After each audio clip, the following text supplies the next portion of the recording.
പ്രിയ പ്രേക്ഷകരെ, എൻ്റെ അസ്ഥിരയിലൂടെ ലോകനിർമ്മാണം എന്ന പുതിയ ചാനലിലേക്ക് എല്ലാവർക്കും സ്വാഗതം. ഞാൻ ഫാമിസ്റ്റ് AK കണാരെ. എല്ലാവർക്കും സ്വാഗതം. ഞാനിവിടെ പറയാൻ പോകുന്നത് കേരളത്തിൽ ഏറ്റവും അധികം രോഗികളുള്ള അത് പ്രമേഹ രോഗികളാണ്. ഏകദേശം 30% കേരളത്തിൽ രോഗികളുടെ പ്രമേഹ രോഗികളാണ്. അത് 90% രോഗം കുറയുന്നതാണ്. പക്ഷേ 10% പ്രമേഹം കുറയാതെ. ഈ ചാനലിൽ ഈ പറയും പോലെ ചെയ്താൽ ഒരു മാസം കൊണ്ട് നിങ്ങളുടെ പ്രമേഹം പരിപൂർണമായിട്ട് കുറയും. അത് എല്ലാവരും ചാനൽ മുഴുവനായി കാണുക. പ്രമേഹത്തെ പറ്റി പറയുന്നത് 3 തരത്തിലുള്ള പ്രമേഹത്തിൽ വാതപ്രമേഹം, പിത്തപ്രമേഹം, കഫപ്രമേഹം. ആദ്യമായിട്ട് പറയുന്നത് വാതപ്രമേഹമാണ്. വാതപ്രമേഹം എന്ന് പറഞ്ഞാൽ ടൈപ്പ് 1, ഡയബറ്റിക് ടൈപ്പ് 1 ആണ്. അത് ഈ ഇൻസുലിൻ തീരെ നിന്ന് പോയിട്ട് പാൻക്രിയാസ് ഗ്രന്ഥി ഇൻസുലിൻ്റെ ഉൽപ്പാദനം നിർത്തി. അപ്പോൾ അതിന് ഇൻസുലിൻ കുത്തിവെക്കുക തന്നെ വേണം പുറത്തുനിന്ന്. എന്നാൽ മാത്രമേ ഇവർക്ക് ജീവിക്കുവാനായിട്ട് സാധിക്കൂ. ഇവർക്ക് ഭക്ഷണത്തിൽ കൂടിയോ അല്ലെങ്കിൽ വ്യായാമത്തിൽ കൂടിയോ ഉണ്ടായിട്ടൊന്നും ഇവരുടെ പ്രമേഹം കുറയില്ല. ഭക്ഷണം മധുരമുള്ളതൊന്നും കഴിക്കാണ്ടിരിക്കുക, അതുപോലെ തന്നെ ചക്കപ്പഴം, മാങ്ങാപ്പഴം, ഇതൊക്കെ നേന്ത്രപ്പഴം ഇവർ കഴിക്കാണ്ടിരിക്കുക. മറ്റു ജനങ്ങൾ ഇവർ കഴിക്കാവുന്ന പഴം എന്ന് പറയുന്നത് മുസാമ്പി, ആപ്പിള്, ഇതുപോലത്തെ പേരക്ക, ഇതുപോലത്തെ മാത്രമേ ഇവർ കഴിക്കൂ. ഇവർ ഏതായാലും ഈ രോഗികൾ ഭക്ഷണം കഴിക്കാണ്ടിരുന്നാൽ ശരീരം ശോഭിച്ചു പോകും മാത്രമേ. ക്ഷീണിച്ച് ശരീരം മെലിഞ്ഞു പോകാനുള്ള അവസരമല്ല. അതുകൊണ്ട് തുടക്കത്തിൽ തന്നെ ഇവർ ഭക്ഷണം നല്ല ക്ലിയറായിട്ട് കഴിക്കുക. ഡോക്ടർ സേവനം തരുക. ഇവർക്ക് ആദ്യമായിട്ട് വരുന്നത് ശരീര രോഗലക്ഷണം കാണിക്കുന്നത് എന്ന് പറഞ്ഞാൽ കണ്ണുകൾക്ക് തിളക്കം കുറവായിരിക്കും, വരണ്ട ചർമ്മങ്ങളായിരിക്കും, കൈനകത്തിന് ചില മഞ്ഞ വരും, ഒരു വെളുത്ത പാടുകളും ഒരു വട്ടത്തിൽ വരാൻ സാധ്യതയുണ്ട്. ഇതെല്ലാം ഈ വാതപ്രമേഹത്തിൻ്റെ ലക്ഷണങ്ങളാണ്.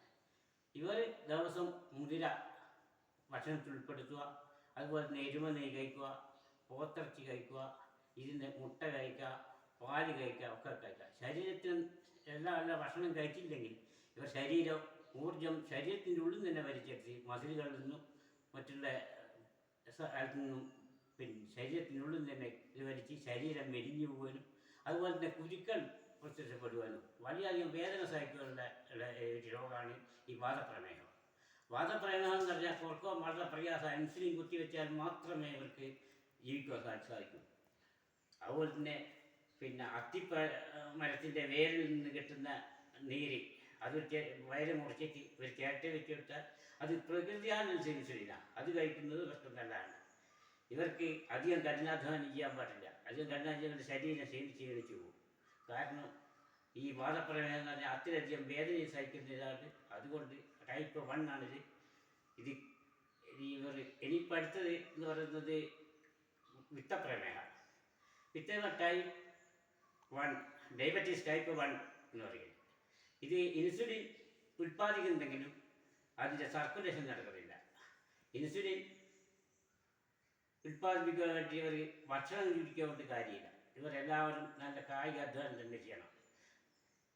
വൈകുന്നേരം 3 മണി വരെ 6 മണി വരെ ജോലി ചെയ്താൽ ഇവർ കായിക വിനോദത്തിൽ കൂടിയും ഈ വ്യായാമത്തിൽ കൂടിയും മാത്രമേ ഇത് കുറയൂ. അതുപോലെ പണ്ട് കാലങ്ങളിൽ എന്ന് പറഞ്ഞാൽ ധാരാളം വ്യായാമം ഉണ്ടായിട്ടുണ്ടായി. പണ്ട് കൊഴിച്ചൊഴിഞ്ഞ പാടങ്ങളിൽ വോളിബോൾ കളി, അതുപോലെ തന്നെ കബഡി കളി, ഇതെല്ലാം ചെറുപ്പക്കാരുണ്ട്.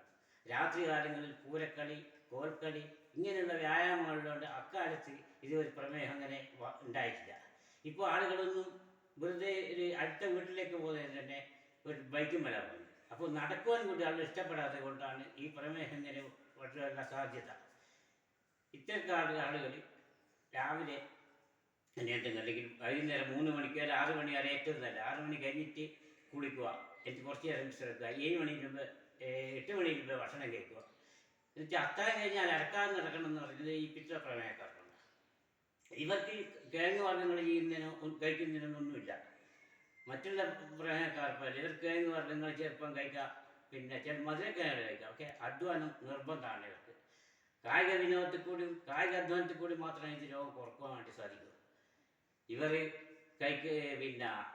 മുതിര കഴിക്കറ്, വെളുത്തുള്ളി കഴിക്കറ്, അതുപോലെ തന്നെ അവില്, ഇത് ഈ ഭക്ഷണങ്ങൾ ഇവർ കഴിക്കാൻ പാടില്ല. പപ്പടം ഇവർ കാരണം പ്രമേഹത്തിൻ്റെ കൂടെ പ്രഷർ കൂടി ഉണ്ടാകരുത്. അതുകൊണ്ട് ഇത് കഴിക്കേണ്ടത്. ഇടയ്ക്കിടയ്ക്ക് ഡോക്ടറെ സന്ദർശിക്കുകയും അതിൻ്റെ പിന്നെ പ്രഷറിൻ്റെ ഇത് പ്രമേഹത്തെക്കാളും പിന്നെ അതിൻ്റെ തൂര് നോക്കുകയും വേണ്ട.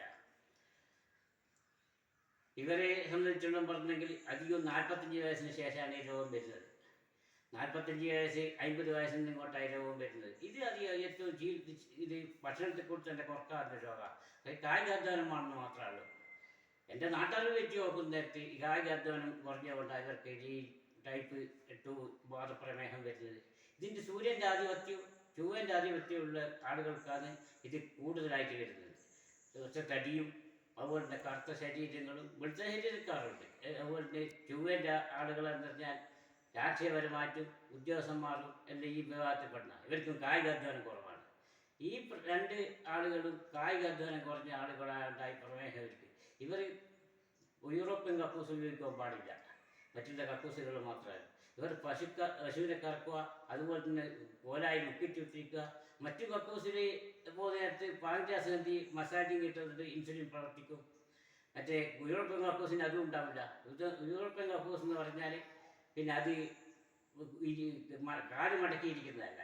അഥവാ ഉണ്ടെങ്കിൽ തന്നെ ഇത് യൂറോപ്യൻ കക്കൂസ് ആ വീട്ടിലില്ലെങ്കിൽ തന്നെ അത്രയും സമയങ്ങൾ കക്കൂസിലിരിക്കുന്ന സമയം കോലാത്തുമ്പത്ത് കാല് മടക്കിയിരുന്നാൽ ഇൻസുലിൻ ഉൽപ്പാദിപ്പിക്കും, പാങ്ക്രിയാസ് മസാജിങ് തുടങ്ങും. ഇവരെ സംബന്ധിച്ചോളം പറഞ്ഞെങ്കിൽ ഇതൊരു നിസ്സാര രോഗമാണ് പ്രമേഹം. ഇത് ഒരു മാസം കൊണ്ട് ഇത് ഇതുപോലെ ചെയ്താൽ ഈ ഭക്ഷണശീലം ഇതൊക്കെ കൊണ്ട് 1 മാസം കൊണ്ട് രോഗം കുറയും. ഇനി അടുത്ത വരുന്നത് വെച്ചാൽ കഫപ്രമേഹമാണ്. കഫപ്രമേഹം എന്ന് പറഞ്ഞാൽ ഭക്ഷണം കൊണ്ട് മാത്രമേ ഇത് കുറക്കാൻ പാടുള്ളൂ. ഭക്ഷണത്തിൽ കൂടിയായിട്ട് ഭക്ഷണം കഴിക്കാൻ കുറച്ചാലായി സാധിക്കും. എന്നാൽ തീരെ കഴിക്കാൻ അനുസരിച്ച് ആരും എന്തിച്ചില്ല. അതുകൊണ്ട് ഉച്ചക്കത്തെ ചോറ് മാത്രം കഴിക്കുക, രാത്രി ഭക്ഷണം കഴിക്കാണ്ടിരിക്കുക. പാല്, മുട്ട ഇത് രണ്ടും ഒഴിവാക്കണം. പാല്, മുട്ട അതുപോലെ പഴങ്ങളൊന്നും ഇവർ കഴിക്കാൻ പാടില്ല. പേരൊക്കെ വെച്ച് ഒരു പഴങ്ങളും ഈ കഫപ്രമേഹക്കാരെ കഴിക്കാൻ പാടില്ലാത്ത ഇവർക്ക് രാത്രി ഉലുവ കഴിക്കുന്നത് ഏറ്റവും നല്ല. ഉലുവയിൽ ധാരാളം പിന്നെ ഇത് അടങ്ങിയിട്ടുള്ളതുകൊണ്ട് പല ഗുണങ്ങളുമുണ്ട്. ഉലുവ അരച്ച് മോരിൽ കലക്കി കുടിച്ചാലും വളരെ നല്ലതാണ്. ഇവർക്ക് ചോറ് ഒരു നേരം മാത്രമേ കഴിക്കാൻ പാടുള്ളൂ, ഉച്ചക്ക് മാത്രം. രാത്രി ചെറിയ ഭക്ഷണങ്ങൾ മാത്രം കഴിക്കുക. ഇവർക്ക് അധ്വാനിച്ച് ഈ ഭക്ഷണത്തെക്കുറിച്ച് തന്നെ ഇവർ കൊണ്ടുപോകണം. ഇവർ വെച്ചാൽ അധികമായിട്ട് ഭക്ഷണം കഴിക്കുവാൻ പാടില്ല. കായികാധ്വാനം ചെറിയ അതിലാവാതെ. പിന്നെ പാല് തീരെ ഉപയോഗിക്കാൻ പാടില്ല. പാല്, പഞ്ചസാര, മധുരമുള്ള ഒരു പഴങ്ങളും ഇവർക്ക് ഇല്ല. കിഴങ്ങ് വർഗ്ഗങ്ങളോ പഴവർഗ്ഗങ്ങളോ ഒന്നും ഇവർ കഴിക്കാനേ പാടില്ല. ഇവർ ഇടയ്ക്ക് ഡോക്ടറെ കണ്ടിട്ട് ഇൻസുലിൻ്റെ അളവ് എങ്ങനെയുണ്ട് എന്ന് നോക്കുക. ഇതും കുറയും. ഇത് കുറയുന്നത് ഇതും ഭക്ഷണത്തിന് നിയന്ത്രിച്ചാൽ ഇത് കുറയും. ചായപ്പൊടി, അതുപോലെ തന്നെ പിന്നെ ഉലുവ, ഇതിലെല്ലാം പിന്നെ ഇതെല്ലാം കഴിച്ചാൽ ഈ രോഗത്തിന് ശമനം കിട്ടും. അതുപോലെ ഉലുവ മോരിൽ കലക്കി കുടിക്കുക. ഉലുവ അരച്ചിട്ട് ഉലുവ വെറുങ്ങനെ കഴിച്ചാൽ കൊണ്ടൊരു കാര്യമില്ല. ഉലുവ മോരിൽ തന്നെ അരച്ച് കലക്കി കുടിക്കുക. അതുപോലെ തന്നെ ഇവർക്ക് ആട്ടിറച്ചി പറ്റില്ല, കോഴിയിറച്ചി പറ്റും. കിഴങ്ങ് വർഗ്ഗങ്ങളും പഴവർഗ്ഗങ്ങളും കംപ്ലീറ്റ് ഒഴിവാക്കാം. പ്രത്യേകിച്ച് ചക്കപ്പഴം, മാങ്ങ, പഴുത്ത മാങ്ങ, ഇതൊക്കെ. ഇവരുടെ രോഗവും 1 മാസം കൊണ്ട് കുറയും. ഇതുപോലെയൊക്കെ ചികിത്സിച്ചാൽ ഈ ഭക്ഷണത്തെ കൂടി നിയന്ത്രിക്കുക. അതുപോലെ തന്നെ പണ്ട് കാലത്ത് ഈ അരി കൂട്ടിയിൽ കൂടുതൽ വരുന്നത്. വില കൂട്ടിയ അരിക്ക് കുറച്ച് ഇത് കിട്ടും. മറ്റുള്ള നെല്ലേക്കാണോ നമ്മുടെ കരമൽ നെൽകൃഷി നടത്തുന്ന ആ അരിയിലൊക്കെയാണ് കൂടുതൽ ഷുഗറിൻ്റെ കൺട്രോൾ ചെയ്യാനുള്ള ഈ മരുന്ന് കൂടുതലുണ്ട്. അതാണ്